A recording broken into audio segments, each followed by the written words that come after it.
नमस्कार दोस्तों, अगर आपको जानना है कि विश्व बाल दिवस कब मनाया जाता है या फिर अगर आपको जानना है कि हरियाणा में कहां पर जीएसटी भवन का उद्घाटन किया गया है या फिर अगर आपको जानना है Vatayan life time achievement award से किसे सम्मानित किया गया है या फिर अगर आपको जानना है कर्नाटक का 31वां जिला कौन सा बना है या फिर अगर आपको जानना है भारत विश्व व्यापार रिश्वत जोखिम में कौन से नंबर पर रहा है तो इस वीडियो को अंत तक जरूर देखें। नमस्कार, मेरा नाम प्रसन्नजीत राजपूत है और आप देख रहे हैं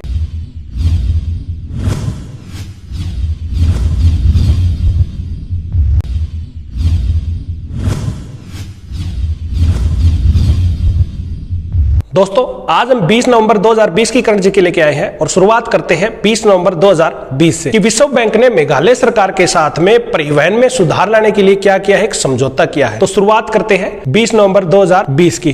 क्या कि विश्व बैंक ने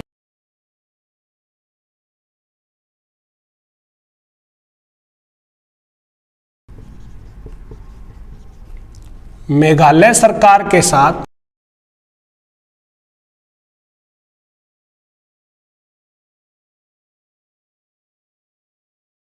परिवहन क्षेत्र में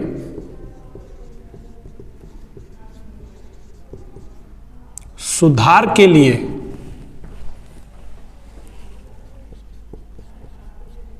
$120 मिलियन अमेरिकी डॉलर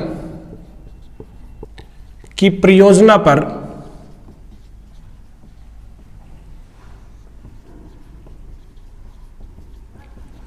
हस्ताक्षर किए हैं। ठीक है, ये किसने किए हैं? ये किए हैं विश्व बैंक ने और मेघालय सरकार ने किए हैं। किसके लिए भी किए हैं? ये परिवहन क्षेत्र के अंदर सुधार लाने के लिए किए हैं और कितना 120 मिलियन अमेरिकी डॉलर के राशि पे समझौता हुआ है। अब थोड़ी सी बात कर लेते हैं मेघालय की। ठीक है, अगर आपसे पूछा जाए कि मेघालय है, मेघालय की स्थापना कब हुई, तो इसकी स्थापना हुई है 21 जनवरी 1972 को इसकी स्थापना हुई है। प्लस में अगर इसका मुख्यमंत्री पूछा जाए, मुख्यमंत्री कौन है, तो मुख्यमंत्री की बात करें, मुख्यमंत्री है कॉनरेड संगमा। ठीक है, कौन है? कॉनरेड संगमा इसके मुख्यमंत्री है। और राज्यपाल कौन है? राज्यपाल की बात करें तो राज्यपाल है मेघालय के, वो है सत्यपाल मलिक। ये क्या है? इसके राज्यपाल है। ठीक है, अच्छा थोड़ा सा विश्व बैंक के बारे में बात करते हैं। वर्ल्ड बैंक, तो वर्ल्ड बैंक की अगर बात करें, वर्ल्ड बैंक है, अगर इसकी स्थापना की बात करें, फॉर्म कब हुआ था? ये ब्रेटन वुड कॉन्फ्रेंस के तहत हुआ था भाई। ठीक है ना, ब्रेटन वुड कॉन्फ्रेंस कब हुई थी? 1944। इसलिए कई बार आपको दे देता है कि विश्व बैंक की स्थापना कभी 1944 को हुई थी, कई बार आपको मिलता है बुक के अंदर। याद रखना है, दो संस्थाओं से मिलकर बना हुआ है। वो दो संस्थाएं कौन कौन सी है? एक तो है IBRDA, ठीक है, और एक है IDA। अगर इनकी फुल फॉर्म पूछे IBRDA की, तो फुल फॉर्म है इंटरनेशनल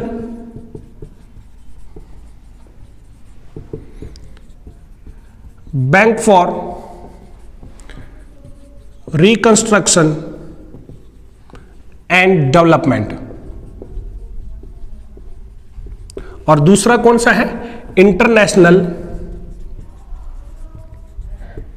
डेवलपमेंट एसोसिएशन। ठीक है, कौन कौन सी दो संस्थाएं हैं? एक तो है IBRDA और एक है IDA। इन दो संस्थाओं को मिलकर बना हुआ। अब थोड़ा सा देखो, इसकी बात करते हैं फॉर्मेशन, स्थापना की। अभी पहले भी हमने पढ़ा है स्थापना के बारे में। तो वर्ल्ड बैंक की स्थापना की बात करें तो वो मिलेगी आपको जुलाई 1944। लेकिन इसने अपना ऑपरेशन काम करना कब स्टार्ट किया था? इसका काम स्टार्ट हुआ था जून 1946 में। इसने क्या कर दिया था? अपना काम करना स्टार्ट कर दिया था। और दूसरी तरफ इसकी अगर मुख्यालय की बात करें तो मुख्यालय कहाँ है? इसका मुख्यालय ब्रेटन वुड में ही है, या फिर वॉशिंगटन DC बोल दो आप। ठीक है, और अभी वर्ल्ड बैंक के प्रेसिडेंट कौन है? अगर वर्ल्ड बैंक के प्रेसिडेंट की बात करूं तो वर्ल्ड बैंक का प्रेसिडेंट है डेविड मालपास। ये 13वें नंबर के है और अमेरिका से है भी, ठीक है, डेविड मालपास। और इसके एमडी एंड सीएफओ कौन है, चीफ फाइनेंसिंग ऑफिसर, वो है अंशुला कांत, ये रुड़की से है, ठीक है। और चीफ इकोनॉमिस्ट की बात करें, विश्व बैंक के, वर्ल्ड बैंक के चीफ इकोनॉमिस्ट है, वो है कार्मेन रेनहार्ट, ठीक है। ये इसकी क्या है, चीफ इकोनॉमिस्ट है भी। दूसरा, अगर मेंबर की बात करें ना, कितने मेंबर हैं, अगर मैं यहां पर मेंबर्स की बात करता हूं तो 2 संस्थाएं हमने पढ़ी थी, वो कौन कौन सी पढ़ी थी, IBRDA पढ़ी है और हमने IDA पढ़ी है। IBRDA के अंदर अगर बात करें, इसमें है 189 और इसमें 179 भी, ठीक है, ये है। दूसरी तरफ से एक और पढ़ लेते हैं हम, यहां पर एक संस्था और पढ़ते हैं, वो दूसरी संस्था कौन है, IMF के बारे में और पढ़ लेते हैं, international monetary fund,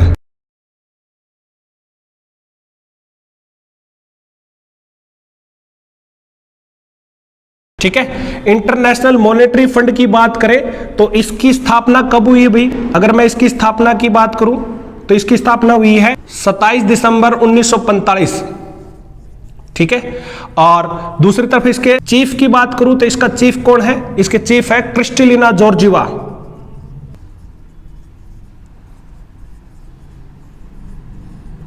Kristalina Georgieva इसकी चीफ है। और इसके चीफ इकोनॉमिस्ट की बात करें,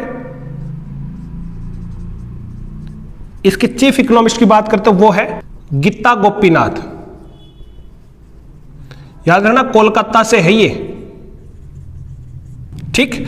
और IMF का अगर हेडक्वार्टर की बात करें ना, IMF का हेडक्वार्टर मुख्यालय कहां है, तो ये सबको पता वाशिंगटन DC के अंदर है भाई, ये भी सेम जगह है,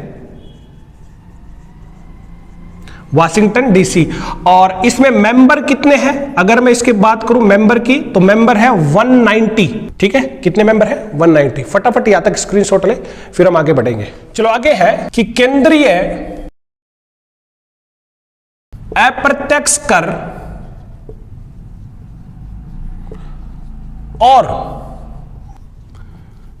सीमा शुल्क बोर्ड,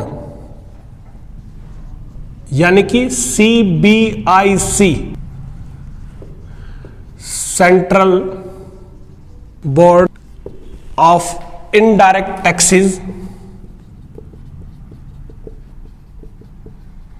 एंड कस्टम्स के अध्यक्ष M अजीत कुमार ने हरियाणा के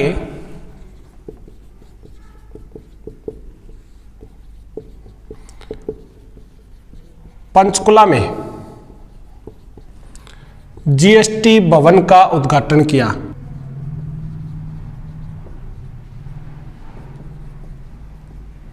ठीक है।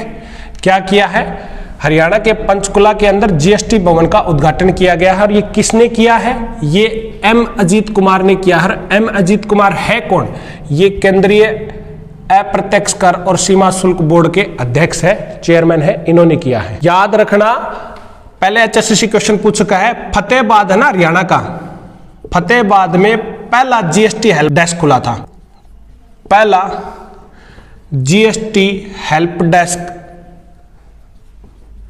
स्थापित किया गया था,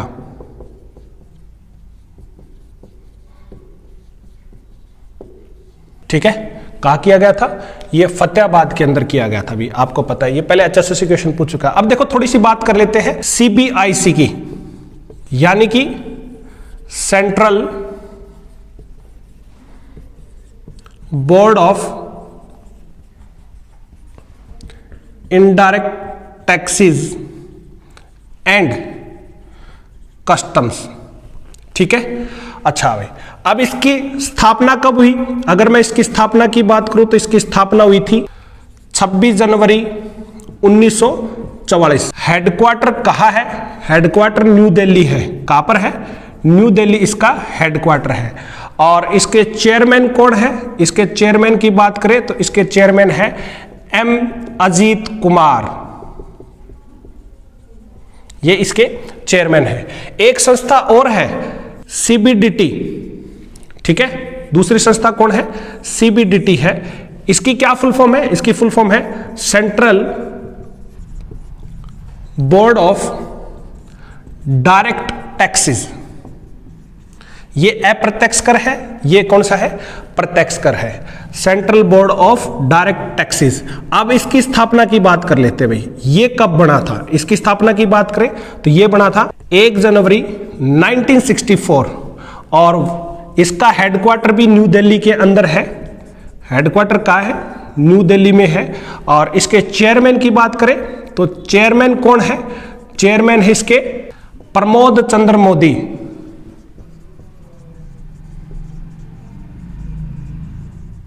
ठीक है, ये इसके चेयरमैन है।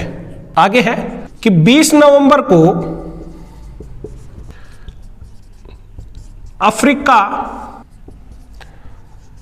औद्योगिकीकरण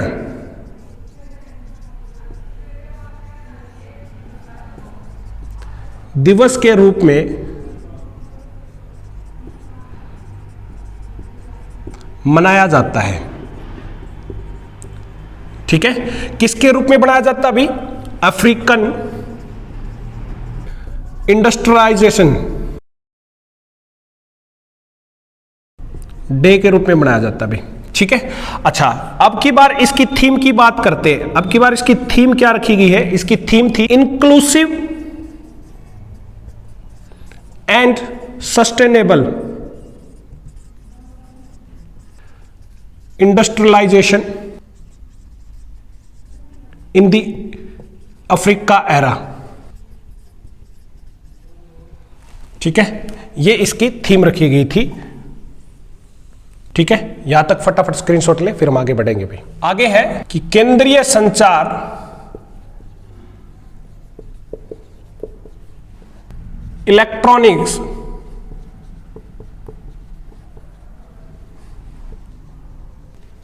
और सूचना प्रौद्योगिकी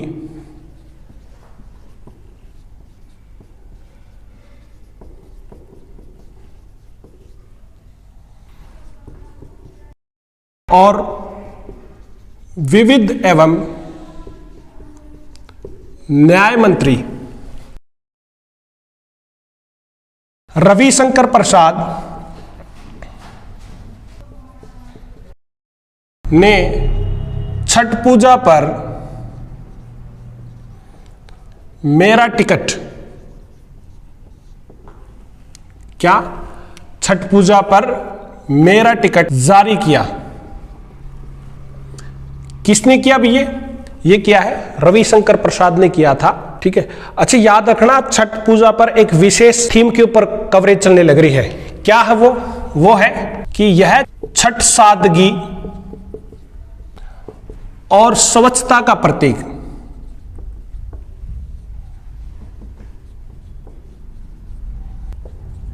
विषय पर विशेष कवर भी जारी किया।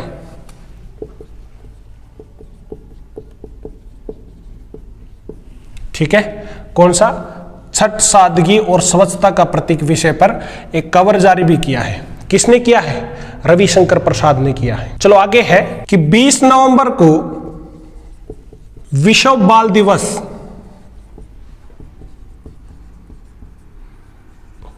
के रूप में मनाया गया। ठीक है, किसके रूप में? वर्ल्ड चिल्ड्रंस डे, इसके रूप में बनाया गया। अच्छा, हमारा भी आता है एक नेशनल चिल्ड्रंस डे की बात करें तो वो कब आता है अभी? नेशनल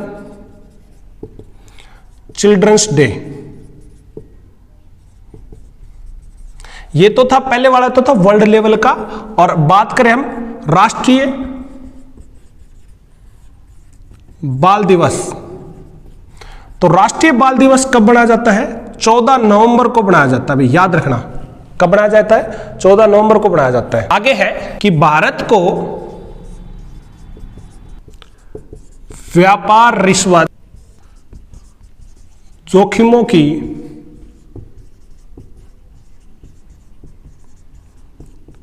वैश्विक सूची,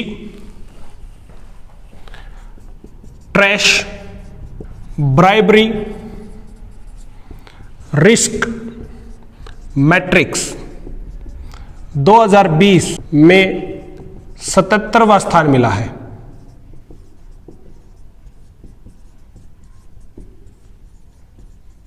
कौन सा स्थान मिला अभी? 77वां स्थान मिला है। किसके अंदर? ब्राइवरी रिस्क मैनेजमेंट के अंदर मिला हमें, यानी कि व्यापार रिश्वत जोखिम के अंदर वर्ल्ड लेवल के अंदर हमें कौन सा नंबर है? 77वां नंबर मिला है। याद रखना, अगर टॉप की बात करें तो टॉप पे कौन रहा है अभी? टॉप के ऊपर है Denmark, Norway, Finland, Sweden, New Zealand. और बॉटम की बात करें, सबसे नीचे कौन सा रहा है? बॉटम में है नॉर्थ कोरिया, तुर्कमेनिस्तान,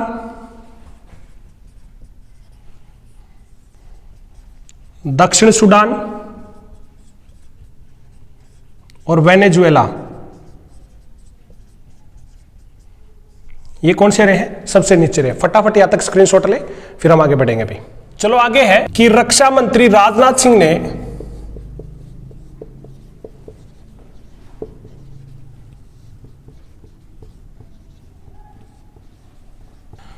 राष्ट्रपति रामनाथ कोविंद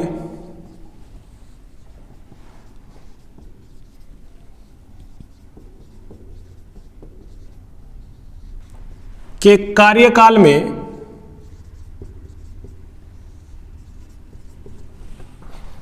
विभिन्न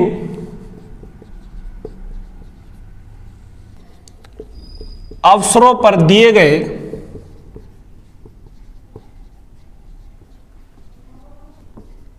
भाषणों पर आधारित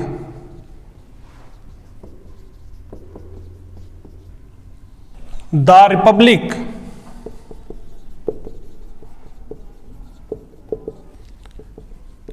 एथिक वॉल्यूम 3 और लोकतंत्र के स्वर शीर्षक पर आधारित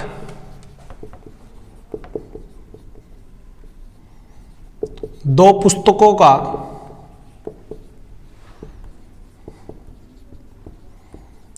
अनावरण किया है। ठीक है, क्या है कि जो हमारे रक्षा मंत्री है राजनाथ सिंह है, उन्होंने जो राष्ट्रपति रामनाथ कोविंद ने जितने भाषण दिए हैं अपने कार्यकाल के दौरान, उन पे आधारित दो पुस्तक है, एक तो द रिपब्लिक एथिक वॉल्यूम 3 और लोकतंत्र के स्वर, उनका अनावरण किया है। याद रखना, अगर आपसे पूछा जाए कि राष्ट्रपति रामनाथ कोविंद कौन से नंबर के हैं, तो वो है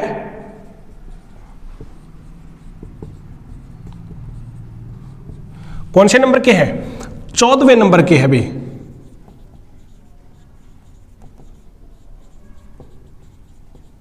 ठीक है, आगे है कि केंद्रीय शिक्षा मंत्री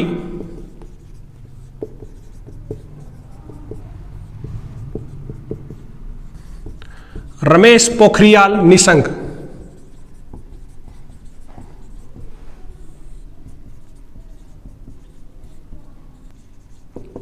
को लेखन, कविता और अन्य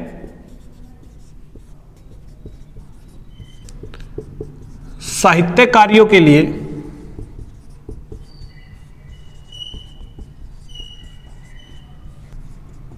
लंदन में वातायन यूके संगठन द्वारा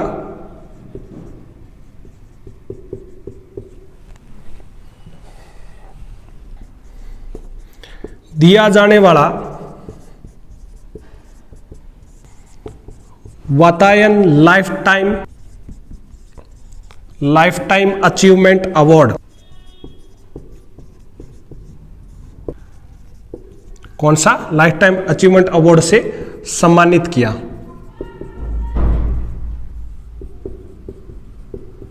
ठीक है, आगे है कि भारत और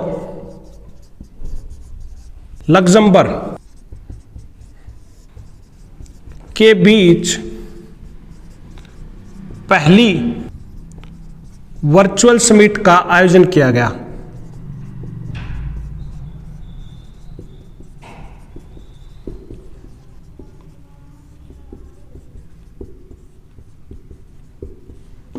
ठीक है, पहली वर्चुअल समिट का आयोजन किया गया किस किस के बीच में? यह किया गया है भारत और लग्जमबर्ग के बीच में किया गया है। याद रखना, भारत की तरफ से कौन थे? भारत की तरफ से थे पीएम नरेंद्र मोदी, और दूसरी तरफ अगर बात करें लग्जमबर्ग की तरफ से, लग्जमबर्ग की तरफ से थे उनके पीएम H.E. Xavier battle.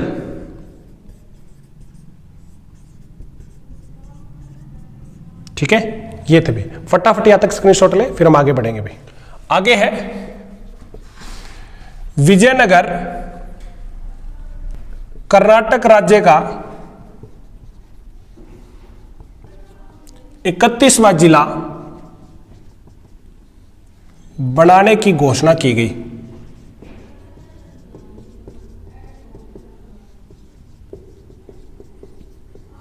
ठीक है, यानी कि कर्नाटक का 31वां जिला कौन सा बनेगा?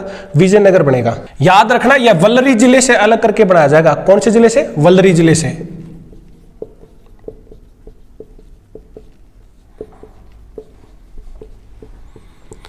वल्लरी जिले से अलग करके बनाएंगे।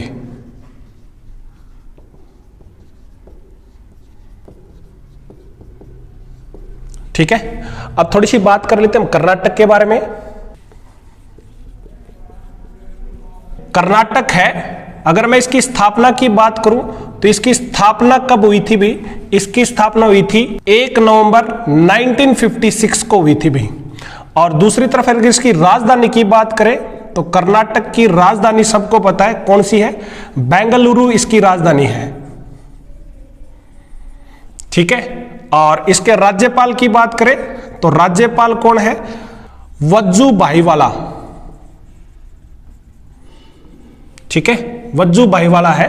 और मुख्यमंत्री सबको पता है, कर्नाटक के मुख्यमंत्री कौन है? वो है BS येदियुरप्पा।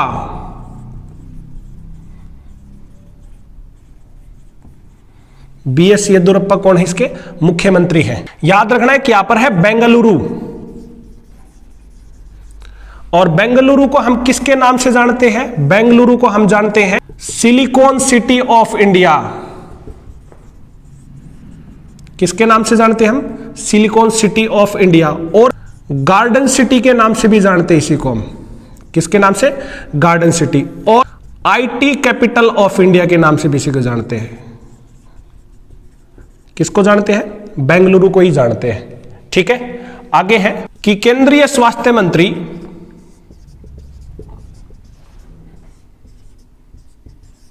डॉक्टर हर्षवर्धन ने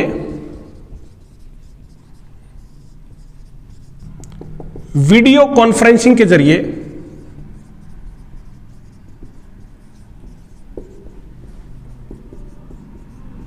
नई दिल्ली में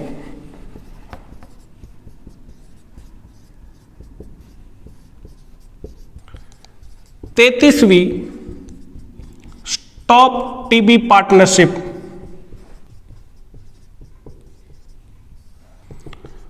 बोर्ड की बैठक को संबोधित किया।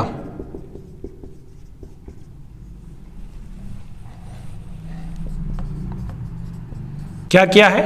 हमारे स्वास्थ्य मंत्री हर्षवर्धन ने वीडियो कॉन्फ्रेंस के जरिए 33वीं स्टॉप टीबी पार्टनरशिप बोर्ड की जो बैठक हुई थी उसको संबोधित किया है। अब थोड़ा सा देखो, एक बात करते हैं, टीबी डे की बात कर लेते हैं। तो वर्ल्ड टीबी डे की बात करें, वर्ल्ड टीबी डे कब बनाया जाता है? अभी वर्ल्ड टीबी डे बनाया जाता है 24 मार्च को। ठीक है, कब बनाया जाता है? 24 मार्च को। अच्छा, याद रखना इसका टारगेट, इंडिया का टारगेट कितना? अभी इंडिया की बात करें, टीबी फ्री, ये कब तक रखा है? ये रखा है 2025 तक। और दूसरा अगर बात करें वर्ल्ड की बात करें, वर्ल्ड ने टारगेट कब रखा है टीबी फ्री का? इन्होंने रखा है 2030 तक का। इंडिया ने 5 साल पहले का टारगेट रखा है कि भाई हम 5 साल पहले क्या करेंगे, टीबी फ्री हो जाएंगे। और टीबी में किसका इंजेक्शन लगता है? बीसीजी का इंजेक्शन लगता है भाई। किस चीज का? बीसीजी का। अब बीसीजी की फुल फॉर्म क्या है? वो है बैसिलस कालमेट गुरिन, ये होता है भाई, ठीक है। और अब की बार वर्ल्ड टीबी डे की थीम है, अगर मैं इसकी थीम की बात करता हूं वर्ल्ड टीबी डे की, तो थीम रखी गई है अब की बार द क्लॉक इज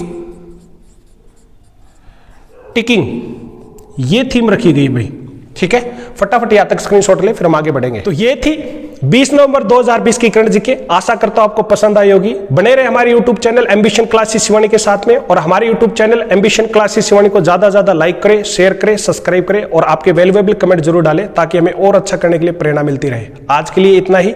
आपका दिन शुभ हो। धन्यवाद।